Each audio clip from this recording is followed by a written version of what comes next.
Hello guys, welcome to রাজ মিস্ত্রি। এই যে হজরুল ভাই, আমি জোগালি পুস্তাস করো কি সমস্যার কাম দাম করতেছে। আরো মিস্ত্রি ওরা কাম দাম করতেছে। কামের কথা কি কুমড়ে ভাই, মন দিলে বেশি শান্তি নেই। দেশে বিদেশে ছিলাম কাম করবেন নাকি, ঠিকাদার এখানে গুরুত্বই নেই। এরকম করে কাম করে কোনো জান বাঁচবো।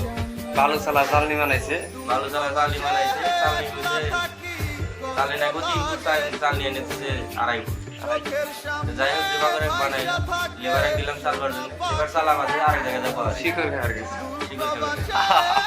মজা। তোমরা যদি কোনোদিন কোনো ঠিকাদারের কামে যাও তাহলে সবসময় আগে ভালো চালা চালনি নিয়ে যাবে। আর দ্বিতীয় কথা, লেবারের শিকড় খিলাই নিবে। বর্তমান মিস্ত্রি চাপড়